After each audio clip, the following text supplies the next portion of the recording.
Hi guys, I'm William Nollins. I'm back for another video. This weekend I do not have much time for a full-length tutorial, so I'm just going to give you 3 samples so you can start writing songs in Ample Sound right now. And if you watch the video until the end, you'll be able to play something like this.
Now, how did I make the song? Well, to be honest, I did it in Riffer because Riffer is way more flexible and I'm a guitarist, so I love that guitar-shaped interface. But if I program the same song in Strummer, here's how it goes.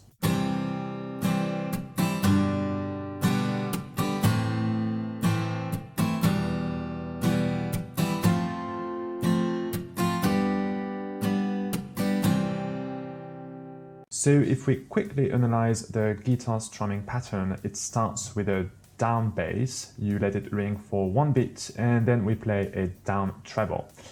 Then we go with a mute stroke and an up stroke. Super simple, and that is why it's super efficient. And let's keep the tempo down to 60 BPM. Regarding the chord progression, we simply have a C major, a G major, an A minor, an E minor, a F major, and a G major. Then we go to MIDI, we write a C3 to trigger the pattern, and then we go with the chord progression, which goes with C1, C sharp 1, D1, D sharp 1, E1, F1, and C1 again. So if you have no idea of what I'm saying right now, you can check out my video on how to strum an Ample Guitar VST. So now, what if you want to use the pattern to program your own songs? In that case, just download the folder, you'll find the link in the description. Click on that button to open the Strummer library and sort the samples by author until you find me, William K. Then select the file named 3 strumming patterns song 1 pattern 1 and start designing your chord progression. For this example, we can go with an A minor, a D minor, a G major, and a C major. So same pattern, different chord progression, and here's how it sounds.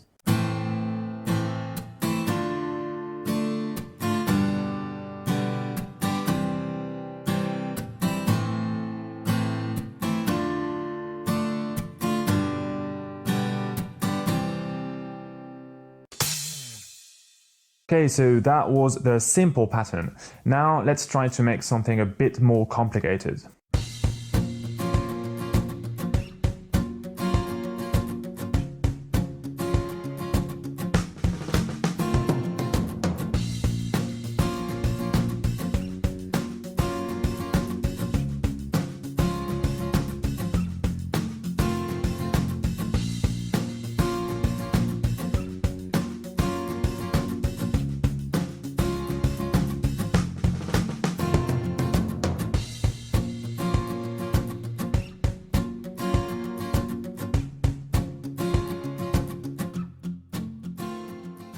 So let's quickly analyze how it's done. The pattern is more complex than the previous one, and on the grid you can see that it plays a lot of sequences. And to make it sound realistic and cool, we need to alternate between palm mute and sustain mode. Indeed, here's how it sounds if you play it in palm mute only.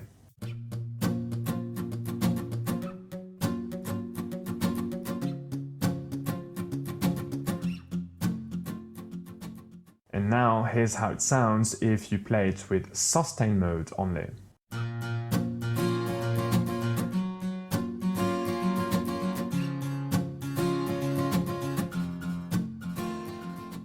So to make it sound better, we could start the pattern in palm mute mode, then alternate between palm mute and sustain mode at that precise moment when we start strumming the guitar with a lot of intensity. So the first and the third upstrokes should be played in sustain mode.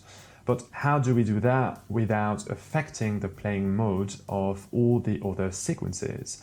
Well, we must close the plugin, we must go to our MIDI clip and draw the triggers in MIDI.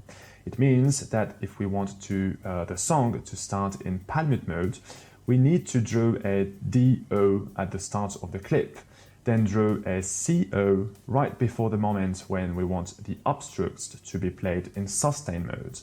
So we are going to draw a CO at position 1.2.3 because if you remember well, we want the first upstroke to be strummed in sustain mode, not in palm mute mode. So right before the plugin triggers the upstroke, we need to indicate to Ample Sound that we wish to switch mode from palm mute to sustain mode.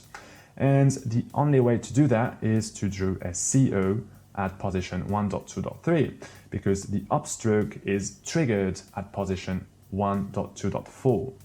Alright, right after we wish to come back to palm mute mode. So just draw a DO at position 1.3 and immediately after at position 1.3.3 we'll draw another CO and another DO again at position 1.4. And here's how it sounds.